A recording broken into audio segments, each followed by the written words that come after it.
tous, bonjour à toutes, bienvenue sur Classique, comment allez-vous? J'espère que vous allez tous et toutes bien.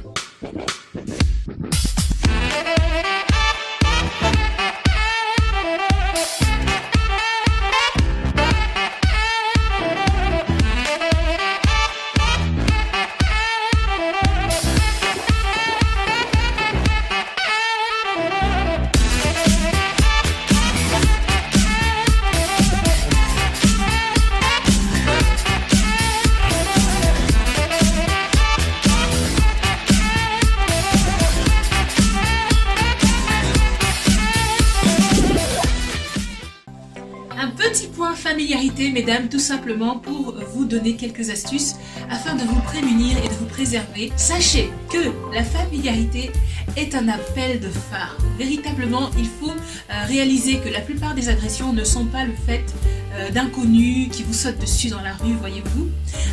C'est véritablement le fait de personnes familières. Donc ça va être des gens qui vous entourent, des gens qui ont accès à vous, des gens qui travaillent avec vous, des gens qui évoluent avec vous dans un cercle d'amis, des gens qui sont amis d'amis, etc. En tout cas, c'est des gens qui vous connaissent, qui vous observent et qui repèrent comme ça des petits traits de caractère, des petites failles et qui se disent qu'ils vont pouvoir les exploiter. Alors premièrement, j'aimerais vous rassurer et vous dire que il n'y a rien de mal à être quelqu'un de familier en soi. En soi, je pense que ça part d'un sentiment de confiance, vous avez confiance dans les gens, vous êtes quelqu'un d'heureux, vous êtes quelqu'un de pétillant, quelqu'un qui aime exprimer sa joie, exprimer sa vie, etc. Mais il faut réaliser que nous vivons sur Terre, nous ne sommes pas encore au paradis, d'accord? Ce n'est pas parce que vous êtes rempli de bonté, rempli, voyez-vous, subjugué par le bonheur, etc., que c'est forcément quelque chose qui représente un signal positif. Pour tout le monde. Au contraire, pour certaines personnes, eh bien, vous envoyez un signal négatif. Ça veut dire que vous allez attirer des mauvaises personnes et vous allez attirer surtout des prédateurs. Il y a des prédateurs qui recherchent des femmes qui sont facilement accessibles. Voyez-vous, un prédateur, c'est quelqu'un qui regarde comme ça et qui se dit « c'est qui va être ma proie ici ?» Et si vous êtes facilement accessible, vous allez fatalement, un jour ou l'autre, vous retrouver être la proie de quelqu'un qui vous a ciblé depuis un moment, qui vous a observé, qui vous a suivi, qui vous a épié et qui a analysé comment est-ce qu'il pouvait finalement accéder à vous. Donc moi, l'idée ici pour les femmes classe, c'est de vous rendre inaccessible, mais véritablement inaccessible à ce genre de prédateurs-là. Alors, la familiarité les filles, la familiarité, qu'est-ce que c'est? C'est véritablement comme un appel de phare, voyez-vous? C'est un appel de phare. Vous dites à votre interlocuteur, avec moi, ce n'est pas que tout est, voilà, ce n'est pas que tout est possible. Mais avec moi, il y a des possibilités. C'est-à-dire que si tu es intelligent, avec moi, tu vas réussir à faire quelque chose. Et ça, c'est quelque chose, c'est un message, mais véritablement néfaste et négatif qu'il va falloir rayer. Il va falloir rayer ça de votre, voilà, de votre personnalité parce que, tout simplement, cela peut vous jouer des tours. Alors, comment est-ce que vous envoyez des messages négatifs ? Lorsque vous êtes une femme et que vous donnez facilement accès à des informations personnelles et privées, on vous demande votre numéro de téléphone, vous donnez le numéro de téléphone, on vous demande où vous habitez, vous dites où vous habitez, on vous demande où vous logez à l'hôtel, vous dites où vous logez à l'hôtel, l'étage à l'hôtel, le code de la porte. Vous arrivez dans un hôtel et tout, on veut vous raccompagner jusqu'à la porte avec vos bagages, vous ne connaissez pas la personne. Elle est gentille, je te raccompagne, je vous raccompagne madame, je vous amène les bagages. Non merci, non merci. Il va falloir apprendre, lorsque vous voulez devenir une femme qui n'est pas familière, à dire non. Alors c'est quelque chose qui est frustrant pour beaucoup de personnes et je le comprends, il y a beaucoup de femmes qui n'osent pas dire non, qui ne savent pas dire non et qui pensent que si je dis non, eh bien au contraire je vais perdre des amis, je vais perdre des opportunités, etc. Donc vous avez peur de dire non, vous avez peur de blesser. N'ayez pas peur de blesser. Il faut préférer blesser quelqu'un par la vérité, d'accord, plutôt que d'être blessé soi, parce qu'on va abuser de vous, parce qu'on va... et ça arrive tellement de fois. Lorsque vous êtes quelqu'un de gentil, on abusera de votre gentillesse, on abusera de cette faculté à croire dans les gens, à être positif, etc. Les gens vont abuser de ce trait. De cette nature-là, de ce trait de personnalité-là. Et donc, il va falloir de temps en temps apprendre à dire un non clair, limpide et véritable. D'accord? Il faut apprendre à dire non. Ça va aller. je me débrouillerai toute seule.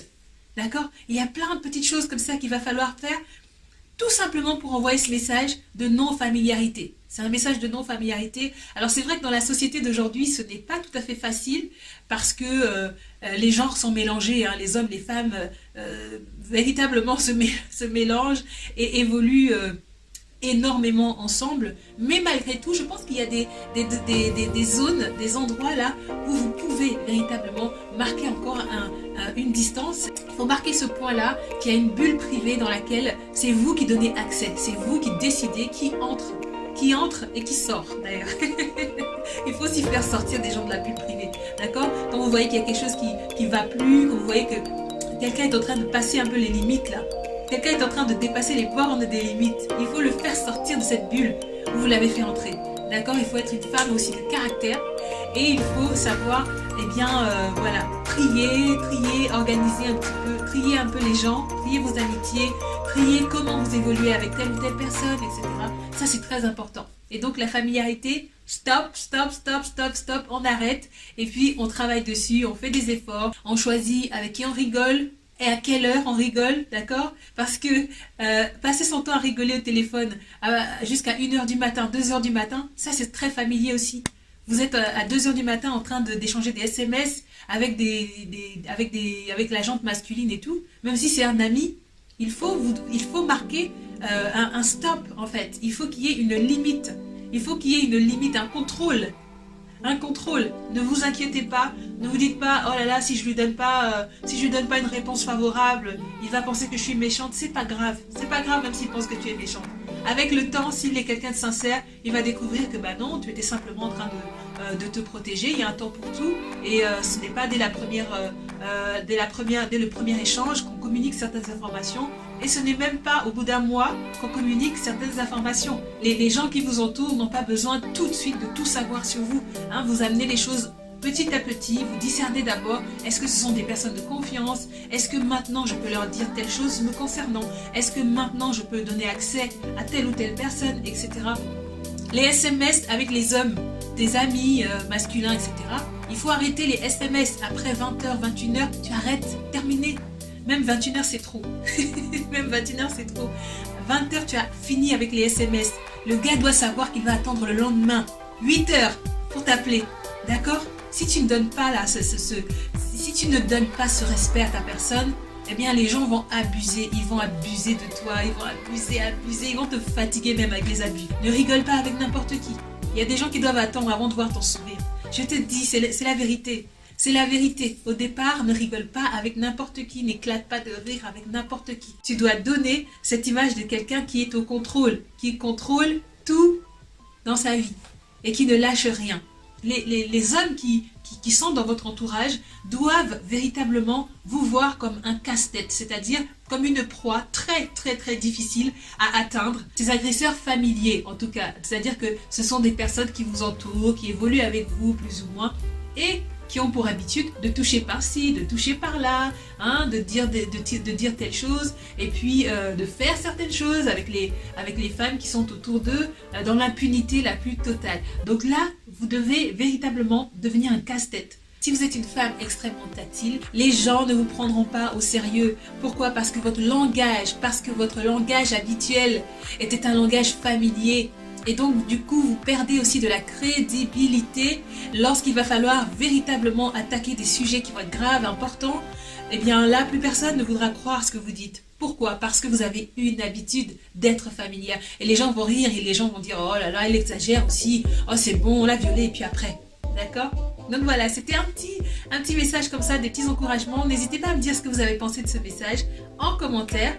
Et puis, continuez les filles à vous abonner, liker, partager, commenter la vidéo. Pour ma part, comme d'habitude, je vous dis déjà à très bientôt pour la prochaine vidéo sur Classy. C'était Mona Adel. God bless you and see you soon. Bye!